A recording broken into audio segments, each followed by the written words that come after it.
ഈ ഒന്ന് പറഞ്ഞ് രണ്ടാമത്തതിന് പ്രതിജ്ഞ ചെയ്തിരുന്ന ആൾക്കാർ, ഈ അർജുനെ കൊണ്ട് ഭഗവാൻ ഉണ്ടായിട്ടുള്ള ഒരു ബുദ്ധിമുട്ട് കുറച്ചൊന്നുമല്ല.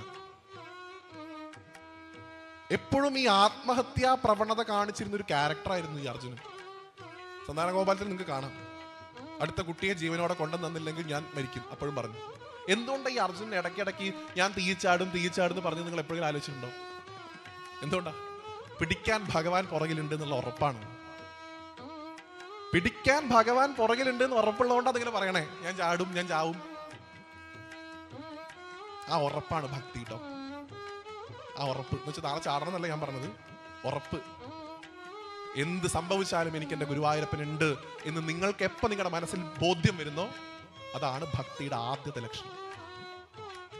അപ്പോഴേ നമുക്കൊക്കെ ഭക്തരാണെന്ന് പറയാൻ പറ്റുള്ളൂ.